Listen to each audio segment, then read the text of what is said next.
my name is Ann Tyler Hall. I am the managing partner at Hall Benefits Law. We're an ERISA and employment compliance boutique firm in Atlanta, Georgia.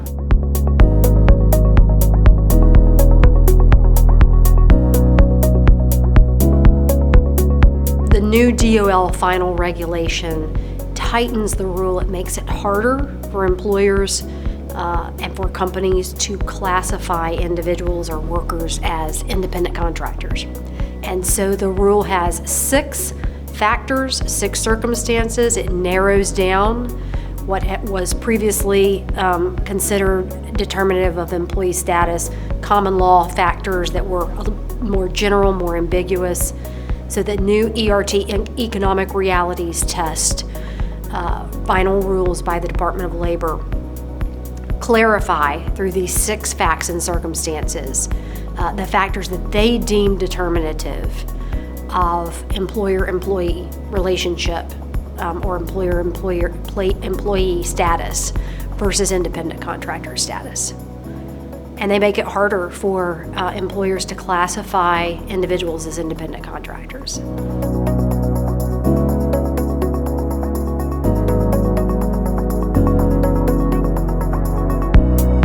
Employers should take immediate action with respect to the DOL's new ERT, economic realities test, and a couple of different things that they can do. Firstly, they should develop a paradigm for determining independent contractor status and employee status, and clearly memorialize that, the rules for their company, who qualifies, who falls under the definition of independent contractor under the ERT, under this new test. So essentially memorializing the new rules and who in their company falls under that definition, memorializes that. And then probably independent contractor agreements as well. And then for their employees, memorializing the factors that the DOL deems determinative of employer-employee status, memorialize those factors, and describe your employee base for your company.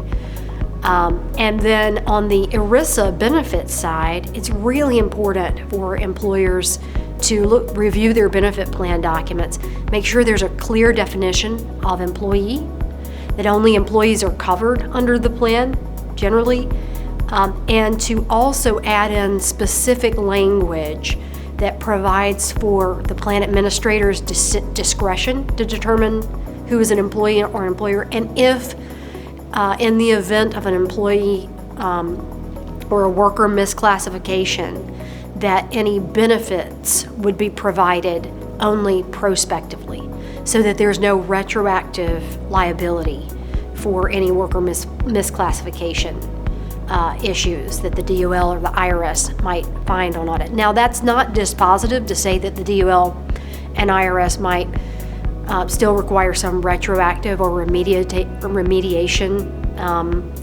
in the event of a worker misclassification, but it substantially mitigates the risk of that, to include language in the document that gives the plan administrator discretion and provides that any benefits would be provided on a prospective basis only in the event of a worker misclassification.